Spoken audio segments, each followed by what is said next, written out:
Alright, here we are again, guys.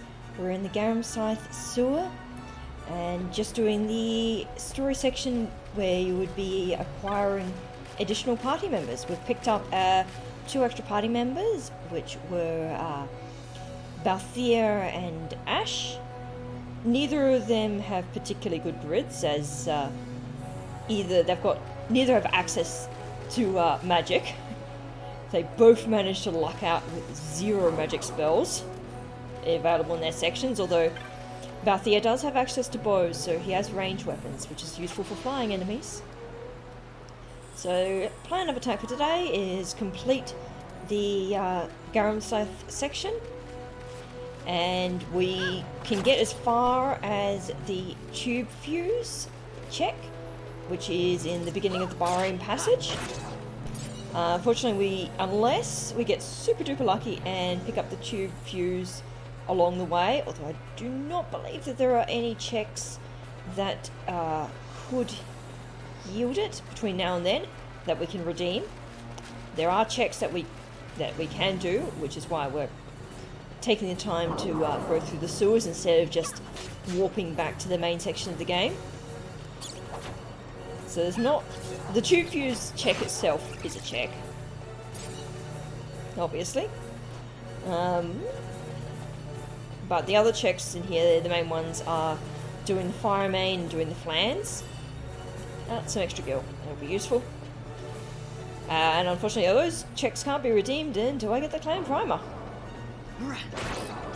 But Varn with his Gaia Rod is pretty strong power-wise for this section of the game. The other 2 are on par with what the game expects you to have strength-wise for this section. So Varn will be able to crush everything, and I've got Cure, so everyone can just spam Cure if need be. Treasure in here? Nope, and I guess I just follow the route. Get rid of all the rats and whatnot. De-infest the sewers. But yeah, this is the earliest I've gotten so many party members in one of these runs. Normally you get maybe one other party member midway through a run, and then for most runs I think I've only done one where I've gotten all the party members, and that one was a run where the key items were hidden in treasure chests, which meant that everything took a heck of a lot longer because you had to scour every single area, make sure that you got every single treasure chest. Which is why treasure chests are fun, but you can only do it in moderation. You don't do multiple runs with the treasure chests. Alright. That's that stealing done. And up ahead, we'll get our first guest party member. There's still nothing in this area. Cool.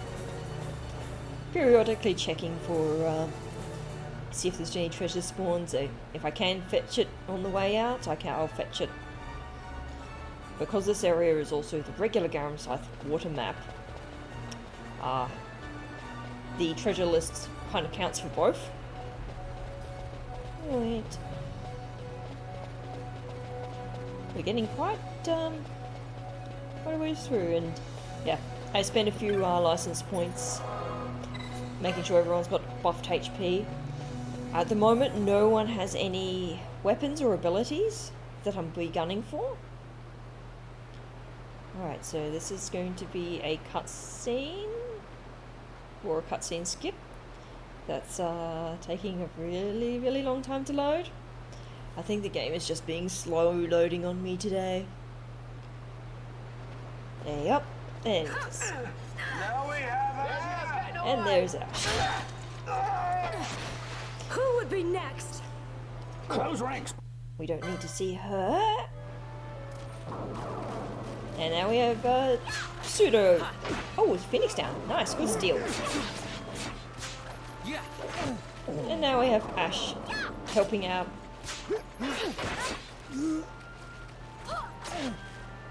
Oh, this is a nice track. It's not really fitting for the battle though. I'm not sure where that one is from either. Right. And we'll just continue on. Oh, okay, and we talk to you. No, we do not actually want Amalia in the party. Her stats are The situation. atrocious. Her stats are atrocious, and you can't bench her. Plus, she doesn't have any useful abilities. Unlike Larsa, who has super useful abilities, he comes automatically with Cura and Bubble. So, if you ever get him in your party, he stays. And he's not too squishy. She will still level up, and you can set her gambits, but her basic equipment is trashed here. And now, in the massively open sewer, everyone just randomly stops on the in the sewer.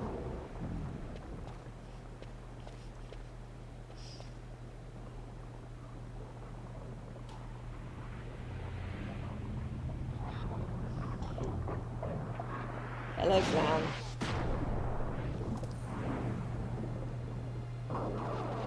Alright, I can't imagine these. Yeah. Oh, this is 7 track. Yeah. It's like it's just one of the destroyed cities. No, look. Oh, that was just level up of killing something. And Amalia, nope. Penelo's off there on her own in the background, doing her own thing apparently. Alright. I don't know how the hell she got over there. And the Flan's dead.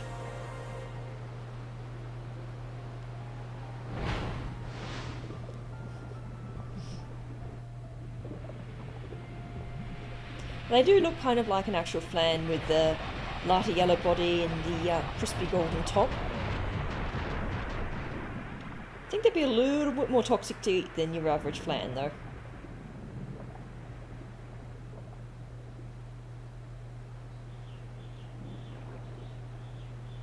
I wonder if that one becomes Orthos. Because you do fight Orthos in that section. Oh, this is 5. And Penello just has her Decker just cast on the ground there.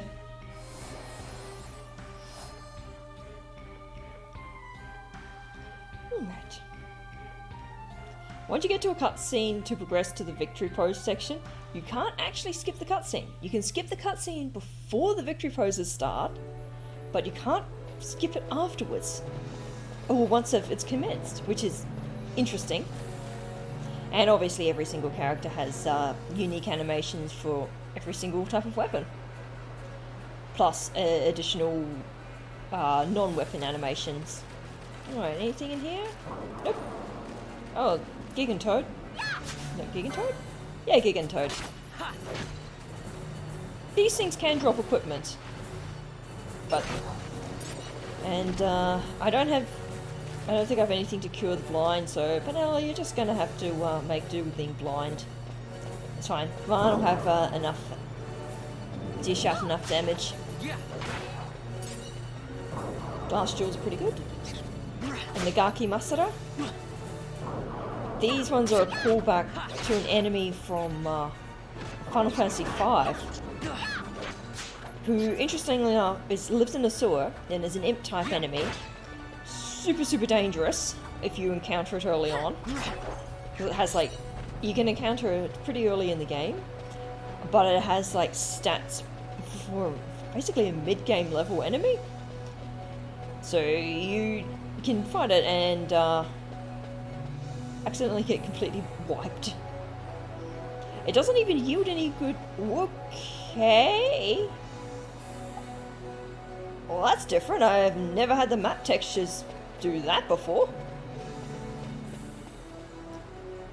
Hopefully that doesn't mean that the game's going to have a hissy fit soon. More Gil, it's fine.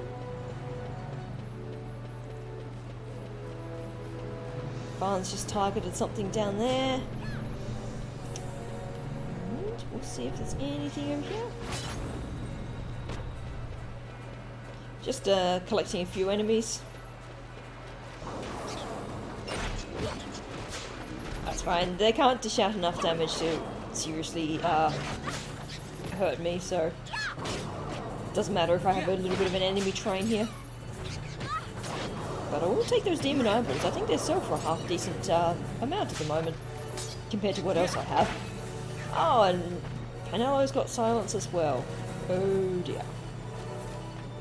Alright, so I need to head north. I missed the turn off. Okay, so just across the bridge here. The sewers are spacious, but dang if they are not confusingly laid out. Okay. And now we'll be able to heal Panelo's work. Oh, good lord. Okay, so I think I don't know why it's doing that, texture drop. It was loading slower, so maybe that's, something to do with that? So now we enter the overflow cloaca. Cloaca being another word for sewage drain.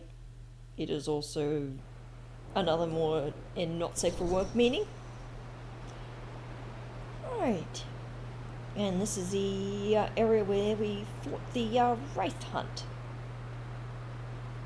Mysterious mist envelops the party, and then I do not know what the lore behind why there is a fire horse in the sewer, but it's here. And we've got another 7 music. And if you plonk yourself in the water, his extreme fire attack does less damage. And he has a teleporting horse. Well, I think all the horses teleport. Ah, boo. I didn't get into the water. So if you're in the water, this attack does less damage. He did not give much warning for that he was going to be doing that. But that's fine. It's not like it did terribly much in the way of damage.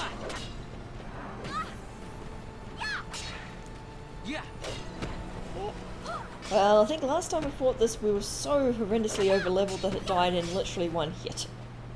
But now we're a little bit where we would be. And normally you would also have Amalia helping you out.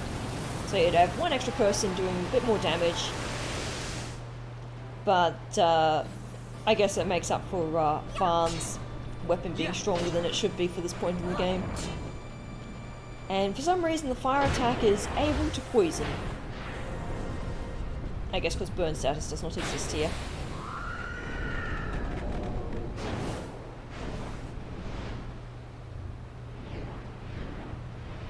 And away goes the fire horse. The fire mane, because his mane is on fire. Stand where you are. Alright, let's skip this one. We don't need to see that cutscene. And I believe now we have another...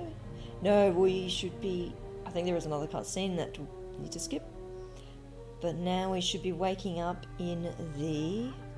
Oh, not quite yet. That cutscene. And then we should be waking up in the dungeon. This is one of the few areas that does have treasures that can spawn that can be missed. So if you are ever playing with treasures in the with key items in the treasure chest pool, make sure you are really good at checking this area to make that there aren't any treasures in here. Alright, slew of cutscenes. There is a treasure.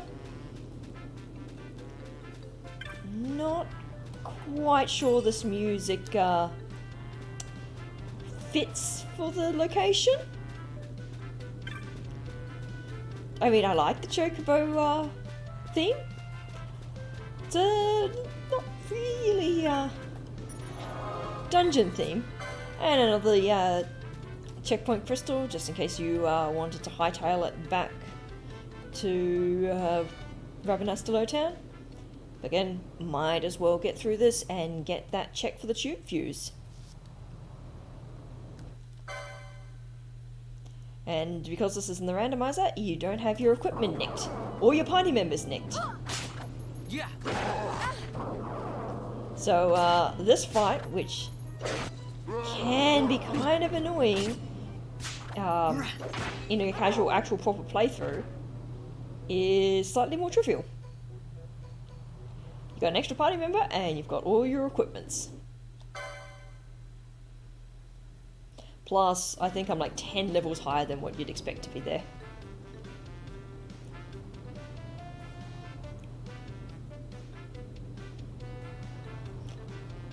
Ah, the trick of music. I knew we'd get one soundtrack, music track that was horrendously out of place. Alright, so treasures can spawn here. But none have spawned here this time. And onwards. And there's not actually a check there, because normally playing through on the story, you would receive all your confiscated items from that location. But that check, that's not actually a check that happens. And the loading times today seem to be really slow.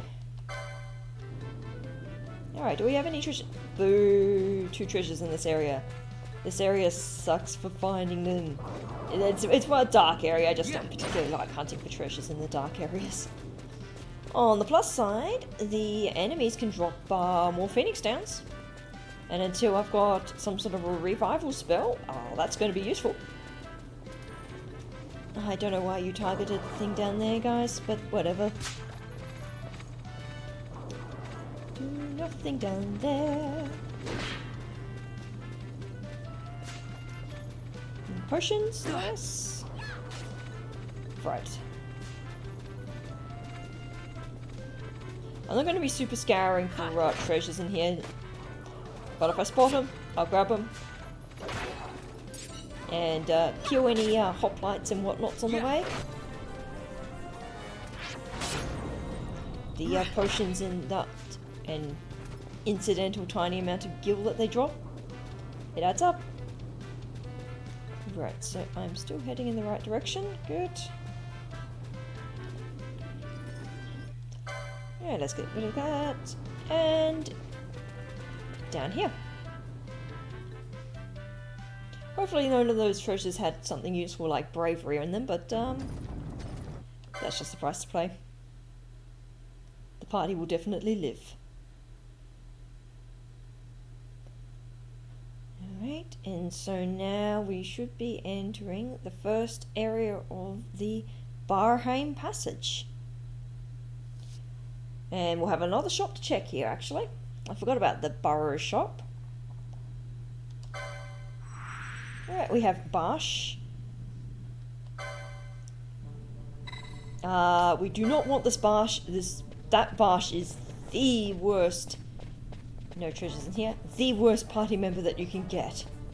Alright, so we want to check this. The time when device. Press the switch. It's not working. Let's have a look. Fuse is blown. That'll explain why there's no power reaching the switch. If the wiring is any indication, I'd say this is a central power relay of some sort. As it stands, I doubt we'll find much running down here. Alright, you do have to trigger that little cutscene before Burrow will give you the fuse. Otherwise, you have to run all the way back up. So I think you can press that, and that also is required for triggering. So we've got Burrow. You don't get many visitors down here. You come scavenging for odds and ends, have you? Oh, the way out? It's just back up those stairs. To smithereens, you say. Then there's nothing left but to find some other way out through these tunnels. You need to get the power working in before that gate will budge, though. The fuse in that contraption up the stairs is blown, but this ought to fix it up. And we get numerology. Okay, that's never going to get used. Well, what do you have in your shop? It's a pretty good dirk. I'll take that. Auto counter. Safely past traps. Strength crystal. Potion up. Invisible to enemies who detect sound and magic. So that will make you invisible to entites, which is nice. you can cast and they won't automatically aggro. Better Phoenix Downs. And, oh, equip Confuse. Well, that's never getting equipped. Reverse the status effects of potions and whatnot. Situationally could be useful, but it's 5k and I only have 9k. Potions, charge. Yes, I'll take charge. And Graviga.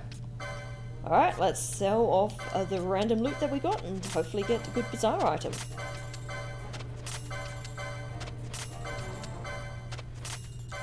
Rat tail.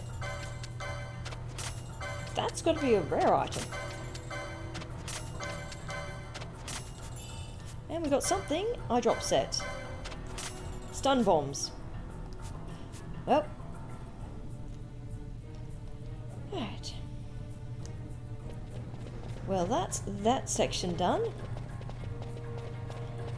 And I'd say that'll do it for today. Nothing super duper achieved in this one, and it's a little bit of a shorter one for today, but we've got a couple more checks that we can do once we get our clan primer, wherever that may be. Before we go, I'll just quickly check to see if I've gotten any Sky Pirate stands. Not yet. Must be almost at 1 or 2 now. But once I have those, I can say hello to the Kotoko from Moogle and hopefully get some clues. But until next time, and next time, we'll be heading back to the main section of the game and using the system access key to go check out a whole bunch of shops. And then ending up in Bujerba to do the Bujerba hunt there. Until next time, this is Type This Out. Hope you enjoyed and have a good day.